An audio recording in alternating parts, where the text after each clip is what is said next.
Hola, hola. Muy buenos días. Muchas gracias, Caro, por el pase. Y claro, vamos a hablar también de generaciones, pero a diferencia de lo que acabamos de ver, vamos a hacer una incursión un poquito más psicográfica, eh, preguntándonos en realidad, ¿son tan boomers los boomers?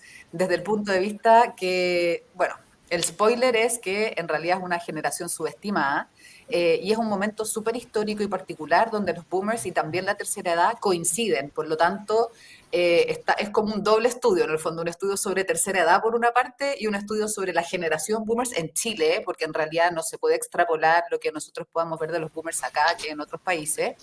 Y en verdad intuíamos algo también, que el segmento no era el mismo de lo que habíamos imaginado. Si la sociedad ha evolucionado, evidentemente este segmento también, ¿no? Y en ese sentido es que sentimos que era muy importante poder estudiar e investigar justamente qué es lo que ellos demuestran y nos preguntamos quiénes son, qué necesitan estos, entre comillas, nuevos viejos, porque la verdad es que son muy distintos que el arquetipo clásico de la tercera edad. Hoy día se visten distintos, se expresan distintos, se muestran distinto también, que las generaciones previas se escapan mucho de este imaginario normal como del abuelito, ¿no? Y desde ese punto de vista nos preguntamos quiénes son y qué necesitan ellos, pensando en que es mucho más Corega o Ensure, que en el fondo es donde más se tiende a situar a este segmento. Para poder hacer esto, hicimos una metodología bastante robusta, hicimos 24 triadas divididas en distintos tramos de edad, pensando que una persona de 60 a 65 es muy distinta por el tema del cuerpo, ¿no? Hicimos distintos cortes hasta llegar a los 79 años. Hicimos en el cualitativo desde el C1 hasta el D y en el cuantitativo hasta el C3. Y en la fase cuantitativa logramos 488 casos con 245 hombres y 243 mujeres. Aquí hay que hacer un warning súper importante respecto de la parte de los números, porque como llegamos hasta el C3, puede que hayan ciertos sesgos y cosas que veamos que finalmente estén sobredimensionando ciertos elementos, pero vamos a hacer el warning cada vez que corresponda. Entonces, ¿qué hace diferente a esta generación respecto de otras? Y la verdad es que es bien interesante que es una generación que nació en un mundo y ahora vive en otro. O sea, ellos nacieron en un mundo con cero tecnología, sin televisión, jugando al trompo, y de pronto aparecieron en otro mundo que tiene digitalización casi que absoluta, y un montón de cosas que son muy novedosas para este segmento y que no solamente han sido espectadores de este viaje, sino que también se sienten agentes súper importantes del cambio. Ellos han vivido cambios sociales relevantes desde el asunto relacionado con la transición a la democracia, por ejemplo. Vivieron el golpe también, vivieron un montón de procesos de secularización, como la incursión de la ley de divorcio, por ejemplo, y un montón de cosas que son cambios sociales y que también redundan en cambios valóricos y también en cambios tecnológicos que son importantes en la medida que mientras ellos estaban trabajando empieza también este boom de la inserción de la tecnología, empezar con nuevos computadores, empieza Internet, mientras ellos estaban activos aún en el mundo laboral y por lo tanto ellos también, aparte de ver todo esto que ha pasado, han sido parte de esta transformación que los hace tener una visión distinta. Entonces, es una generación también que empezó a abrir puertas para este cambio de paradigma. Ellos se sienten y se notan, en realidad, comparado con las generaciones previas, como menos machistas, menos rígidos también con el tema de los hijos y más abiertos a los cambios. Impulsaron también con más fuerza la participación laboral femenina. Las mamás de nosotros trabajaron mucho más que nuestras abuelas, por ejemplo, y también, desde lo que hablábamos recién, fueron pioneros en la adopción tecnológica, desde el punto de vista que ellos estaban trabajando cuando entra Internet con fuerza de manera más masiva, los primeros computadores, ellos fueron los que empezaron a incorporarlo dentro de los nuevos espacios laborales y por lo tanto desde ahí es que también son agentes de este cambio y no solamente espectadores. Está con mute. Ahí sí. Bueno, lo que de la experiencia que es cierto que relataba la Consu, se refleja en cómo también se sienten hoy las personas de la tercera edad actual, están muy lejos de sentirse como el imaginario típico del adulto mayor, ¿cierto? Como el bastoncito, ya la persona que no sé, que no tiene energía, que ya como que la vida se terminó, digamos, con muchos problemas de todo tipo, sino que el 71% se siente jovial, energético, vigente, que es un dato contundente, ¿cierto? Que nos abre como la visión para una realidad súper distinta y como estamos en el fondo entendiendo al adulto mayor hoy día, se sienten mayores pero no viejos, esa es una diferencia súper central. En el fondo se sienten con experiencia, y eso no significa estar viejo, digamos, se sienten activos, joviales, orgullosos de quiénes son, de lo que han logrado, miran hacia atrás su vida y ven, no sé, la crianza de los hijos, para los que tienen hijos, ¿cierto? Sienten que han hecho una buena pega, digamos.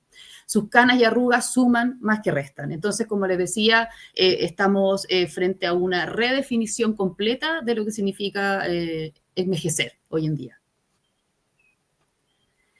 Dale con su que, ¿me puedo cambiar yo? Ahí, perfecto. Y esto se manifiesta también en su relación con el trabajo. El 46% dice que no quiere dejar de trabajar, así como el 78% dice que seguir trabajando es mantenerse vital, ¿cierto? El trabajo está asociado fuertemente a esto de mantenerse vital, mantenerse vigente, mantenerse activo. En el fondo es una solución tanto para la salud mental, también para la salud física, ¿ya? También, bueno, muchos se pensionaron, pero aún siguen trabajando, prefieren trabajar o optan por trabajar. Para ello el trabajo entonces significa, como dice ahí, propósito más vitalidad. Es muy potente todavía el trabajo en sí mismo. Bueno, pero también no todo es color de rosa, ¿cierto? También hay una fuerte tensión que se evidencia, que en el fondo se sienten desvalorizados desde la sociedad, sienten que en general los ven desde esa manera, como que desaparecen un poco en cuanto a lo que ellos quieren, en lo que ellos creen, ¿cierto? De alguna manera, bueno, experimentan edadismo y sensación de que no los ven, ¿cierto? Que están desapercibidos.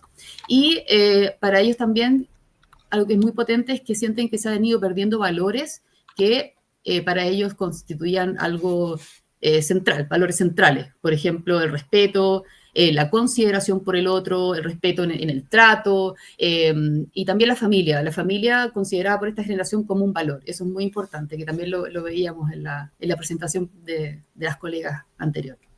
Entonces, bueno, el 89% lamenta la pérdida del valor de la palabra, el 69% le molesta la dependencia del celular, también no entienden cómo se van creando relaciones, vínculos sin estar presente. La presencialidad todavía es muy importante para esta generación. ¿Lo van comprendiendo? Sí, lo van entendiendo, pero no llega a cerrar del todo. El 70% siente que lo tratan como niño. También eso es algo que aparece mucho, al estudiar, ¿cierto? Esta generación lo vimos. Es una de las cosas que más los impacta negativamente, sentir esto de que sienten que han perdido como ese valor agregado que tiene la experiencia, por ejemplo, para las personas profesionales, algo que les hace mucho ruido, que esta infantilización que existe con el abuelito, la abuelita. Entonces también ahí hay un punto que tomar. Luego tenemos, para entender este fenómeno también nos pareció interesante situarnos en un marco actualizado, que es este arco de la vida, ¿ya? Este es un concepto que habla y reconoce que envejecer no es como un interruptor, digamos, que se prende y se apaga. Esto es un proceso gradual donde cada persona define su propia experiencia de la tercera edad según su propia vida, digamos. No es algo que uno no cae arriba de envejecer, digamos, sino que es un proceso que va de a poco. Entonces, ¿cuáles son los pilares fundamentales de este concepto, digamos, de este marco? Es la gradualidad, como les decía, la transición hacia la tercera edad es progresiva, no abrupta, la diversidad. No existe una sola forma de vivir esta etapa, cada persona mayor construye su propia versión. También la participación social, son personas que mantienen vínculos activos con su comunidad y entorno, y gran parte de ellos buscan seguir manteniendo este vínculo tanto con su familia, también con su entorno y con los amigos que van quedando, digamos, pero se mantienen. Y la autonomía, toman decisiones propias por sobre cómo quieren vivir esta fase. Hay esta sensación de que puedo elegir, puedo, en el fondo, tomar las decisiones ya desde un lugar como más realizado. Bueno, y el arco de la vida nos permite entender por qué el 71% de los boomers, como hablábamos antes, se siente jovial y energético, ¿ya?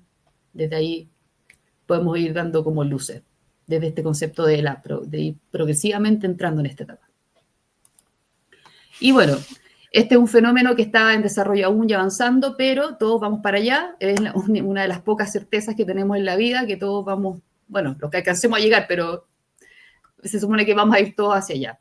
Y en este contexto, el 38% ya se siente resuelto, satisfecho con su vida, vital y activo, y el 62% en esta transición, ¿cierto? En esta lógica de ir gradualmente entrando en el envejecer, bueno, está descubriendo esta nueva etapa, tienden a ser menos activos y hay una menor satisfacción, ya cuesta ahí empezar a ajustar el cuerpo, los cambios en la cotidianidad, etcétera. Y el futuro de la tercera edad, como dice acá, ¿cierto? Se está escribiendo ahora. Claro, entonces aparece un poco también, pensando también en lo que decían las colegas en la presentación anterior, que en el fondo es un segmento que logra mucho más adaptarse a las contracciones financieras y en ese sentido, si bien hay ciertas marcas a las que les tienen más confianza, como decían las colegas, también depende de las categorías. En el fondo, lo que nosotros vimos en el estudio es que no es más fiel a las marcas que otros segmentos y de alguna manera es una suerte de rompemito, porque todos dicen que son mucho más fieles a las marcas y puede ser algunas, pero finalmente el bolsillo también manda. Entonces, hay un 65% que dice que las marcas son poco o nada relevantes y ahí una de las cosas que veíamos con la Trini cuando hacíamos los grupos es que decían, bueno, pero si al final igual todo lo hacen en China o tampoco quiere decir que sea una generación que no compre en AliExpress, por ejemplo, o que no le pida a los hijos o a los nietos que lo hagan. Solo un 6% las considera muy relevantes y como les decíamos depende mucho de las categorías también y tienen un consumo mucho más racional, buscan ofertas o disminuyen de tier porque no están dispuestos a dejar de darse gustitos en el fondo. Para ellos ahí está como el sabor de la vida. Entonces, habían algunos que decían, sí, yo me compro, no sé, una cerveza y empiezo a comprar otras, pero quizás de una marca un poquitito más barata para no ceder frente a todos los gastos.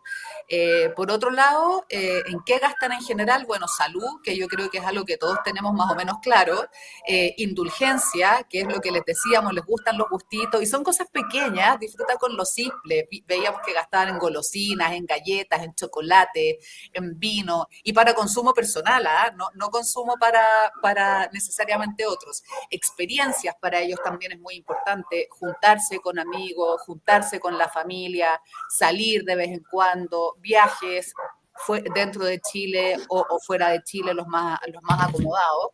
Y en términos de regalos también para los nietos, etcétera, y gastos propios del hogar en el fondo, pero saben manejar muy bien su presupuesto, a pesar que muchos ya están jubilados o pensionados, finalmente ese presupuesto ellos ya anticipan que es un presupuesto que se va a disminuir y en ese sentido logran ajustarse de buena manera a los nuevos ingresos y poder mantener estos elementos. Con todo, en el fondo, podemos ver que hay tres palancas súper claves para conectar con este segmento. La vitalidad es un tema súper relevante, como les decía la Trini, desde el tema del trabajo, etcétera. Son personas que buscan mantenerse activos física y cognitivamente. De hecho, una de las cosas que encontramos es que muchos se preocupaban mucho de la salud mental, no en términos, o sea, perdón, cognitiva más que mental. Y en ese sentido, hacían muchos puzzles, juegos de ingenio. Para ellos el deterioro cognitivo incluso es más potente que el deterioro físico, que es algo que tienen un poco asumido dentro de la trayectoria de sus vidas, digamos. El tema de la relevancia, hacerlos sentir relevantes, también como decía la Caro Cunio con Salomé, que hay un tema de su valor y su experiencia que ellos sienten que importa, buscan espacios donde puedan compartir aquello, incluso sin que ellos dijeran la palabra podcast, un podcast donde puedan ellos desplegar y poner, ahí la Trini fue clave también en ese insight de poder entrevistarlos. Hay muchos que fueron profesionales y que ahora sienten que no tienen espacios para poner su conocimiento o incluso si no son profesionales, tienen unas historias de vida súper bonitas y con una trayectoria muy buena para poder transmitir y comunicar. Por ejemplo, me tocó en una de las criadas una persona que se había ido a vivir al extranjero a probar suerte, volvió, era taxista, entonces tenía todo un recorrido de vida de qué implicaba moverse a otro país, qué significaba volver, empezar a trabajar, estando en este periodo fuera. Entonces, de alguna manera, ellos tienen mucho que aportar y desde ese punto de vista para ellos es muy importante que se les reconozca este valor, ¿no? Y lo cool, porque de alguna manera es una edad que también se siente cool y no podemos dejar de lado que ellos dentro de esta propulsión del cambio es una generación que de alguna manera, que también lo comentaban en la presentación anterior, es como que hubieran puesto su vida entre paréntesis. Ellos venían del flower power, de la revolución de las flores, escuchando rock, escuchando Beatles, que por mucho que para nosotros fueran... no sé, uno los ve y son como pernos, entre comillas, con su corte de pelo. En su época eran pelucones y eran de pelo largo. Entonces, ellos vienen de ese lugar, lo ponen entre paréntesis porque hay un mandato social en que ellos para ser padres se tienen que poner serios y convertir en adultos de manera inmediata. Entonces, hoy día que ellos vuelven a la vida, en el fondo, con vitalidad, con el cuerpo listo, con la pega hecha, porque ya están con nido vacío, se enfrentan a un mundo que está más abierto, donde ellos pueden ser sí mismos, donde ellos pueden desplegarse tal como son, no se visten como viejos, uno ve y hacen un montón de cosas. Entonces, claro, las marcas que logran conectar con esta etapa no estarían vendiendo productos, sino que validando una forma de vivir con que las personas mayores se sienten mucho más representadas que muchas de las acciones que se están haciendo ahora. Por lo tanto, la conexión con los boomers trasciende la transacción y esta frase es muy bonita. La vida no se acaba a los 60, señores, sino que se abre otra etapa que es activa, productiva y seductora. No hay un segmento o un imaginario establecido sobre la nueva tercera edad, pues algunos que son más tradicionales, otros ya están saliendo de este otro tema. De empezar como a activar más esto coolness, es una generación que no se pone este traje de viejo, el terreno está muy fértil para innovar y las marcas tienen una oportunidad única ahora y aquellas que sean un vehículo para validar este nuevo paradigma y este lugar que está siendo deseado por los adultos mayores serán las que escriban el próximo capítulo junto con ellos. Esto es súper relevante, o sea, pensemos que yo tengo 47 años, en 13 años más voy a ser tercera edad. ¿Qué implica eso? Que entra una tercera edad súper digitalizada, que ya tenemos conocimiento de inteligencia artificial, por ejemplo. Entonces hay que pensar que este tránsito que estamos viendo cada vez va a ser más fuerte. Esta apertura que estamos viendo, esta actividad, tanto cognitiva como física, etcétera.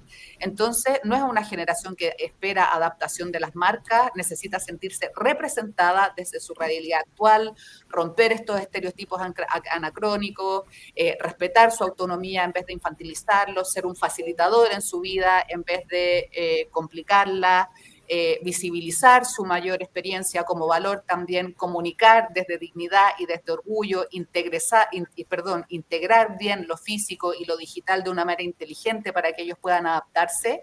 Y eso es básicamente nuestra lectura más profunda y psicológica, por decirlo de alguna manera, de los boomers. Y desde la presentación de Nick, GFK, hemos visto cambios generacionales relevantes, al igual que lo que acabamos de mostrar nosotros, pero más allá también nos enfrentamos a otros cambios en la composición del hogar, que son un motor de cambio, y para revisar